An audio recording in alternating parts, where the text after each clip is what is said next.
So firstly, very good evening to everyone. And thank you, Mr. Anushrut and the team, Pawan and Vinay, to have me as part of this third edition of Education Heroes. I'm really honored to be here with you, all of you. So, I mean, it's remarkable in such a way. I just heard more about what you guys did. And did you say 150,000 were helped, mentored, educated in whatever upskilling, which itself is amazing. 150 is no small joke. And making that happen and doing that, and I think these are all first-gen entrepreneurs who have quit whatever job they were in, and they did that leap of faith. Because a lot of times it's easy to be comfortable, to be within your comfort zone. It's very hard to step out of that comfort zone because we all have our own commitments, EMIs to pay, whatever, household to run. But if you have to be an entrepreneur, you have to do that leap of faith. I'm sure they would have spent sleepless nights in setting up the entire company, put in their blood, sweat, and tears, burnt the midnight oil, and all those cliches. But at the end of it, here they are who have educated or upskilled or given life skills in that sense to people, about 150,000 people, which is huge. So at this juncture, I just made a few points which I would like to touch upon. You know, it's I would think this is not just a platform, but it's a movement in one sense, and it basically it's to foster learning, upskilling for people who need it the most. A lot of times, whatever we study, whether it's BCom, engineering, I studied engineering, so a lot of things, there are a lot of gaps to fill. And I think this company which Anushrut, Pawan and Vinay have set up, it fills those gaps. Ultimately, to be a leader, you need to be a jack of all. You don't need to be a master of one. You don't need to be a specialist. You need to be a generalist. And I think learning these small modules help in one's betterment, and you're able to relate to a lot of things. So in that sense, education academies like Education Heroes help in putting this together. Also would like to acknowledge the tireless efforts of not just the three of them, but their entire team, because it takes a village to bring up a company. And it's very easy to take the... at this moment, I think it's important to say that it's very easy to take the shortcut. In life, it's at some points in time, you're at a fork where you have a chance to take the harder way, which is the right way, or the way which is really quick, you can make a quick buck, but it's not always the right way to do things. So I think we have to focus on hard work and look at the long term. It's very easy and it's very tempting to take up the shortcut. I, for one, also have been at those crossroads.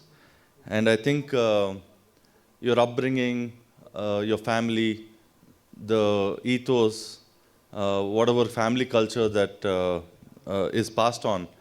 And for me, it was my parents who was always saying, it doesn't matter how much you make, but do it the right way. Even if it's the hard way, please do it the right way.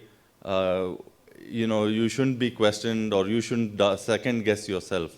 So I think those are the things, those values is what the Gen Z and millennials should adopt, because it's honestly, there is so many ways to make a quick buck, but it's important to do it the right way. And I urge all those people who take, especially the younger generation, who take up these skills and upskill themselves, it's important to keep this in mind. You know, these values have to be taught in the formative years. Once a person gets out of college or whatever, it's too late. I would think it's much earlier in the years, as they're doing their schooling. That's when parents should do it, and the ecosystem also should kind of foster this. And I'm guessing the founders here have come up in that same way, and they will be imparting that in whatever they do. Because, you know, the rewards of perseverance and hard work is very fulfilling. Some things that come fast also go away really quick. My grandfather would always say, you know, if it comes really fast, the money really comes fast, then it'll go quicker than that. So he's always stuck to his word. He says, you know, stick to what you have committed. If it's not signed also, and if it's just verbal, you have to stick to it. And I think those qualities and values have kind of flown from his generation to my dad, and then he's imparted that to me. So, you know, in this era of technological advancements, there are so many ways you can use technology. For example, you can use today's speech. I honestly did a little bit of homework. I took the help of the website that he gave. And I also understand that there are ways in which you can have somebody prepare this address.